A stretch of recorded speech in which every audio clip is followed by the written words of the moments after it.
तो आइए स्टार्ट करते हैं। क्वेश्चन नंबर 31 जो है ये रे ऑप्टिक्स का क्वेश्चन है।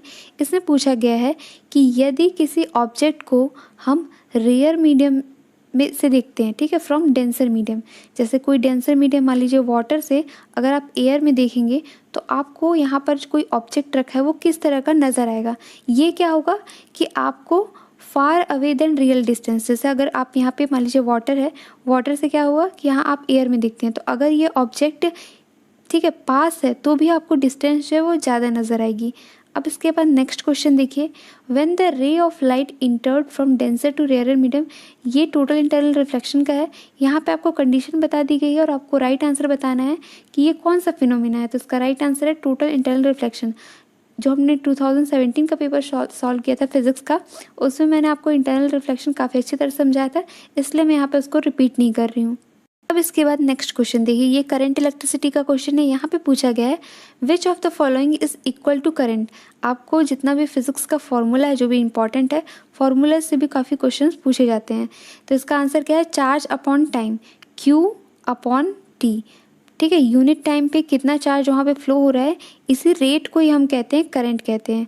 अब इसके बाद नेक्स्ट क्वेश्चन देखिए, यहाँ पे पूछा गया है what is the relation between horizontal intensity and vertical intensity of earth magnetic field at the point where earth at which angle of dip is 45 degree. जहाँ पे आई होप आप लोग को पता होगा एंगल ऑफ डिप क्या होता है, वरना फिर जब हम फिजिक्स पढ़ेंगे तो ये आपको मैं और अच्छी तरह से बताऊंगी। जहाँ पे एंगल ऑफ डिप 45 डिग्री होता है वहाँ पे पूछा गया है कि वर्टिकल एंड हॉरिजॉन्टल जो इंटेंसिटी है, ये अर्थ मैग्नेटिज्म से जो क्वेश्चन है वो पूछा गया है। तो इनके पीछे रिलेशन क्या होता है, इस टाइम पे क्या होता है कि दोनों इंटेंसिटी जो है वो बराबर होती है, ठीक है। वरना यहाँ पे आप थोड़ा अपना कॉमन सेंस यूज़ कर सकते हैं। जैसे यहाँ पे 45 डिग्री दिया हुआ है तो साइन एंड कॉस की वैल्यू जो 45 डिग्री पे क्या होती है, इक्वल होती है। तो यहाँ पे आप ये भी लॉजिक लगा सकते हैं।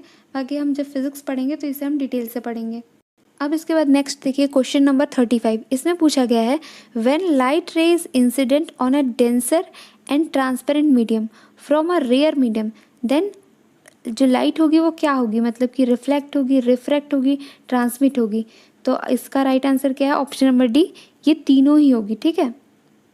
जैसे मान लीजिए यहाँ पे एक ग्लास रखा हुआ है, ये क्या है, एक ग्लास है और ये यहाँ पे एयर है।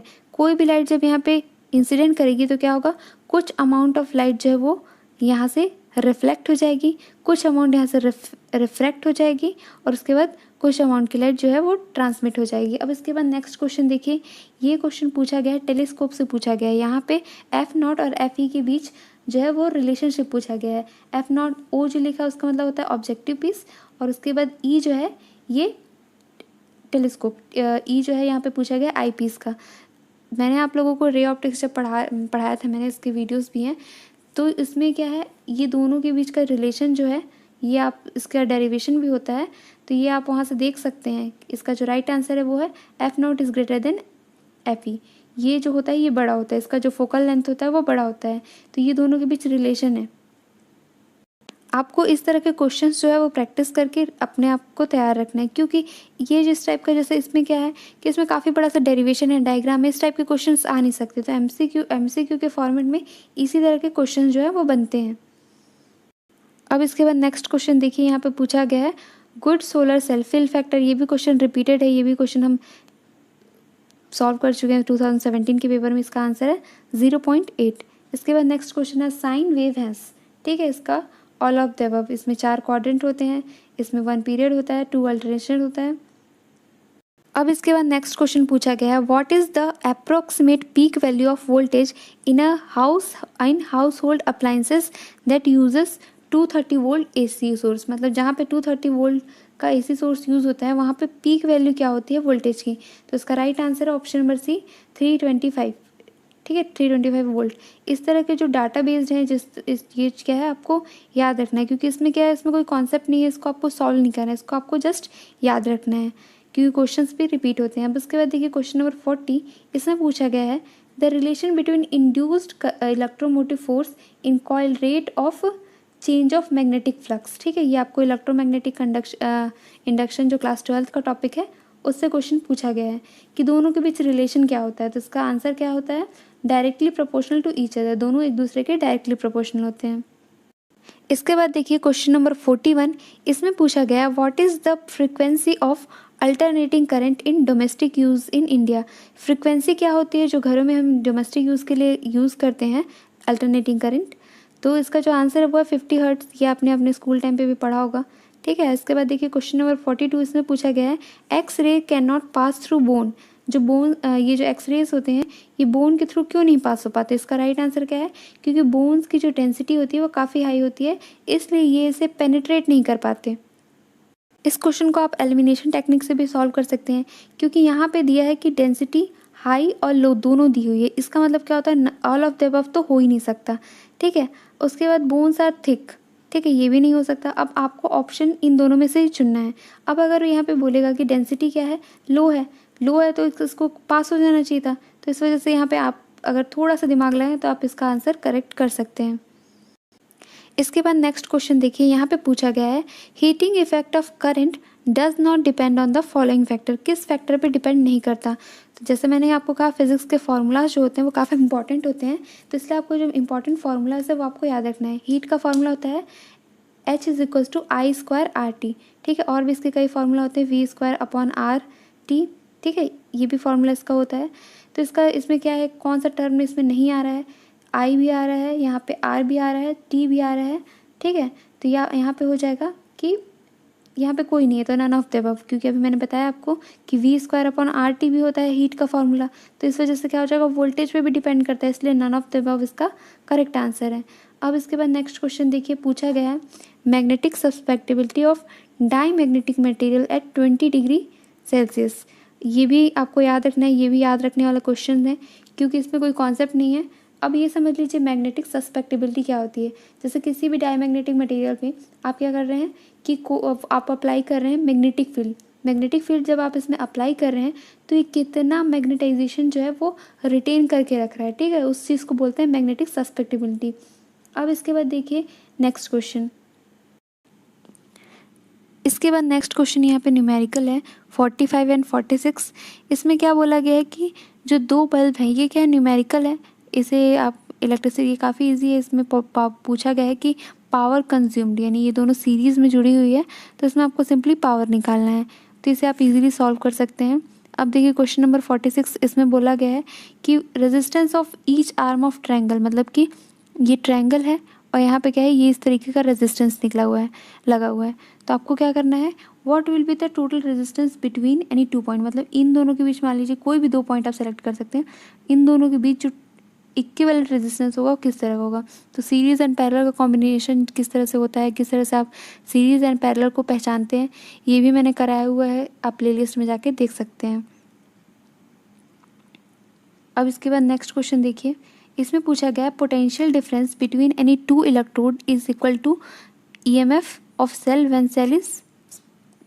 कब हम जो EMF होता है और potential difference between two electrode है, इन दोनों को हम इक्वल कब बोलते हैं, ये हम ओपन सर्किट में बोलते हैं, ठीक है, जब सर्किट है वो ओपन रहती है। अब इसके बाद देखिए the ratio of energy obtain from a cell in complete discharging and energy given to cell in charging is called, क्या कहलाती है, ये एफिशिएंसी कहलाती है। इसके बाद नेक्स्ट क्वेश्चन पूछा गया है India's first nuclear reactor Apsara is situated, ये कहाँ पे है, ये ट्रॉम्बे में है। अब इसके बाद देखिए 50 नंबर क्वेश्चन, इसमें पूछा गया है how many images are formed for an object in between two parallel mirrors. जैसे यहाँ पे आपने एक मिरर रख दिया, मिरर को इस टाइप से रिप्रेजेंट करते हैं, और इनके बीच आपने एक ऑब्जेक्ट रख दिया, तो कितने नंबर ऑफ इमेजेस बनेंगे, इनफाइनाइट नंबर ऑफ इमेजेस जो है वो बनेंगे, इसलिए इसका आंसर होगा नन ऑफ दिस। इसके बाद देखिए क्वेश्चन नंबर 51, इसमें बोला गया है due to which reflection dust particle looks bright in sunlight. किस रिफ्लेक्शन की वजह से जो डस्ट पार्टिकल जो होते हैं उनकी वजह से जो सन की लाइट है वो ब्राइट दिखती है, looks bright in sunlight, sunlight के प्रेजेंस में जो डस्ट पार्टिकल है वो ब्राइट दिखते हैं। तो इसका राइट आंसर क्या है, रेगुलर एंड डिफ्यूज रिफ्लेक्शन। इसके बाद देखिए क्वेश्चन नंबर रिलेटिव परमेबिलिटी पूछा गया है, इसका यूनिट पूछा गया है कि ये इसका यूनिट क्या है, तो ये डायमेंशनलेस क्वांटिटी है, ठीक है। जहाँ पे भी आई आपको ये रिलेटिव वर्ड दिख गया, इसका मतलब वो अधिकतर वो क्या होता है, डायमेंशनलेस, क्योंकि यहाँ पे जो ऊपर नीचे दोनों क्वांटिटी होती है दोनों का यूनिट सेम होता है, इस वजह से क्या हो जाता है, दोनों कैंसिल आउट हो जाते हैं, इस वजह से ये डायमेंशनलेस क्वांटिटी होती है। अब इसके बाद नेक्स्ट क्वेश्चन देखते हैं, इसमें पूछा गया है मैग्नेटिक मोमेंट इज मतलब जो मैग्नेटिक मोमेंट होता है वो क्या है, ये वेक्टर क्वांटिटी है।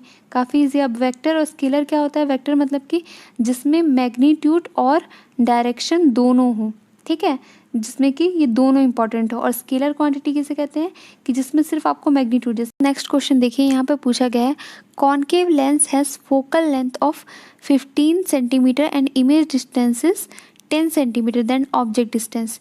तो यहाँ पे आपको क्या करना है, लेंस फॉर्मूला लगाना है, जैसे कि हमने पिछले लेक्चर में एक क्वेश्चन सॉल्व किया था। इसमें जस्ट सिंपली जो फॉर्मूला है उसे यूज़ करना है। बस आपको ये इसमें ध्यान रखना है कि ऑब्जेक्ट डिस्टेंस और जो यहाँ पे इमेज डिस्टेंस है उसको किससे रिप्रेजेंट करते हैं। तो जो यू होता है उससे ऑब्जेक्ट डिस्टेंस रिप्रेजेंट करते हैं और जो वी होता है वो इमेज डिस्टेंस होता है। तो इसके भी आप इजीली सॉल्व कर लेंगे, सिर्फ यहाँ पे फॉर्मूला रख के निकालना है। अब इसके बाद नेक्स्ट क्वेश्चन देखते हैं। इसमें बोला गया है कि when n resistance of each value of r connected in parallel, the resultant resistance is x. When these resistance are connected in series, total resistance will be, क्या हो जाएगा, ये हो जाएगा n स्क्वायर x, क्योंकि यहाँ पे देखिए बोला गया है कि जब पैरेलल में कनेक्ट करने के बाद क्या हो गया कि x आया है। x क्या है, आपका आंसर है। अब इसमें आपने बोला कि n रेजिस्टेंस आर सीरीज। अब एक का वहाँ पे x है, ठीक है। इस तरह का आप जब टोटल इसमें सीरीज़ में क्या होता है कि सीरीज़ में आप सारे रेजिस्टेंस को डायरेक्ट एल्जेब्रिकली सम कर देते हो, जैसे R1, R2 और R3। और पैरेलल में क्या होता है कि 1/R1 1/R2, इस तरह से इसका फॉर्मूला होता है। तो आपको जस्ट इसी फॉर्मूला का यूज़ करते हुए आंसर निकालना है। इसका आंसर है ऑप्शन नंबर डी। अब इसके बाद नेक्स्ट क्वेश्चन देखते हैं। ये वापस से आपको लेंस से पूछा गया है, रे ऑप्टिक्स से। नंबर 56 में पूछा गया है an object is placed at F distance from convex lens. ये भी रे ऑप्टिक्स का क्वेश्चन है कि इसमें जैसे ये लेंस है, अगर आपने यहाँ पे फोकस पे रखा अपना कोई ऑब्जेक्ट, तो इमेज है वो कहाँ बनेगी, इमेज जो है वो इन्फिनिटी पे बनेगी। ये जो भी इमेज कैसे बनाते हैं, किस तरह का इसका होता है, ये मैंने पूरा डिटेल में समझाया हुआ है, आप प्लेलिस्ट में जाके देख सकते हैं, ठीक है। वही लेक्चर जो है सबसे लंबा है, 45 मिनट्स का। अब इसके बाद देखिए यहाँ पे हैवी वाटर, ये न्यूक्लियर रिएक्टर टॉपिक से पूछा गया है। Heavy water is use, heavy water को यूज़ कहाँ से करते हैं, कहाँ करते हैं, ये न्यूक्लियर रिएक्टर में यूज़ होता है। नेक्स्ट क्वेश्चन पूछा गया है a solar cell is made of. Solar cell किससे बना होता है, ये प्योर सिलिकॉन, ठीक है, ये सेमीकंडक्टर से बनता है। इसके बाद नेक्स्ट क्वेश्चन पूछा गया है which one of the following is bad conductor of electricity. मतलब कौन है जो इलेक्ट्रिसिटी को कंडक्ट नहीं करता। तो इसका राइट आंसर है डिस्टिल्ड वाटर, ठीक है। डिस्टिल क्योंकि जो इलेक्ट्रिसिटी कंडक्ट होता है वो किस वजह से होता है, क्योंकि उसमें चार्जेस होने चाहिए, आयंस होने चाहिए, जो कि उसको क्या करे, उसका सर्किट कंप्लीट करे और इस तरह से कंडक्शन होता है। बट जो डिस्टिल्ड वाटर होता है उसमें कोई आयंस ही प्रेजेंट नहीं होते, तो कैसे इलेक्ट्रिसिटी फ्लो होगा। तो इस वजह से ये है इसका नॉन कंडक्टर, ठीक है। अब इसके बाद लास्ट क्वेश्चन देखते हैं इस वीडियो का। इसमें पूछा गया है आप लोगों से कि which of the following shows the critical angle C of the semi circular piece of glass. जैसे आपको ये सारे ऑप्शंस दिए हुए हैं, इसमें बोला गया है कि ये बताओ कि किसके लिए जो एंगल ऑफ रिफ्रैक्शन है वो 90 डिग्री है। तो आप देखिए पहला ऑप्शन है, तो जो पहला ऑप्शन है वो तो नहीं है। यहाँ पे क्वेश्चन में मेंशन भी किया गया है कि ये जो है ये ग्लास है, ठीक है। तो अगर आपने क्रिटिकल एंगल का डेफिनेशन आपको क्लियर है और टोटल इंटरनल रिफ्रैक्शन जो होता है वो आपको क्लियर है, तो आप इस क्वेश्चन को इजीली बना लेंगे, क्योंकि इसमें पहला कंडीशन ही ये है कि जो लाइट रे वो डेंसर मीडियम से रेयर मीडियम में जाना चाहिए। मतलब ये दोनों तो साफ साफ गलत है, क्योंकि ग्लास है, ये डेंसर मीडियम है, तो जो लाइट रे वो ऊपर से आनी चाहिए। तब आपके पास क्या हो जाएगा, आपके पास ये दो ऑप्शन बच जाएंगे। इसके बाद जो बाकी के दो ऑप्शन है सी और डी, ये इसलिए करेक्ट मतलब होंगे क्योंकि ये क्या है, ग्लास है। अब इन दोनों में से भी आपको गलत चुनना है कि कौन सा इसमें से गलत है और कौन सा सही है। तो आप देखिए यहाँ पे जो एंगल बोला है क्रिटिकल एंगल, तो क्रिटिकल एंगल की डेफिनेशन यही होती है कि जब कोई लाइट रे किसी डेंसर मीडियम से किसी रेयर मीडियम में जाता है, तो उसके लिए ये जो एंगल ऑफ रिफ्रैक्शन होना चाहिए वो 90 डिग्री होना चाहिए। तो 90 डिग्री तो यहाँ पे दोनों पे। यहाँ पे देखिए कि जो सी इंडिकेट किया गया, यहाँ पे इंसिडेंट एंगल क्या है, इसलिए ये करेक्ट है, क्योंकि यहाँ पे इसे इंडिकेट किया गया है, ये है इंसिडेंट एंगल। और यहाँ पे आप देख सकते हैं एंगल जो है वो ये किया गया है। आपको पता है कि एंगल जो होता है, एंगल ऑफ इंसिडेंस और या फिर एंगल ऑफ रिफ्रैक्शन, ये हम कैसे निकालते हैं, ये हम नॉर्मल से मेज़र करते हैं। जैसे यहाँ पे ये नॉर्मल लाइन है, तो इसलिए ये जो है ये एंगल ऑफ इंसिडेंस है, ठीक है। तो ये इसका करेक्ट आंसर है। Thank you everyone. इस वीडियो में इतना ही। इसके बाद जो इसमें बाकी का पार्ट पर बच रहा है उसे हम नेक्स्ट लेक्चर में कवर करेंगे। ठीक है, इसमें बायोलॉजी, टेक्नोलॉजी एंड इन्वायरमेंट का पार्ट है, वो हम एक साथ एक वीडियो में कवर करेंगे।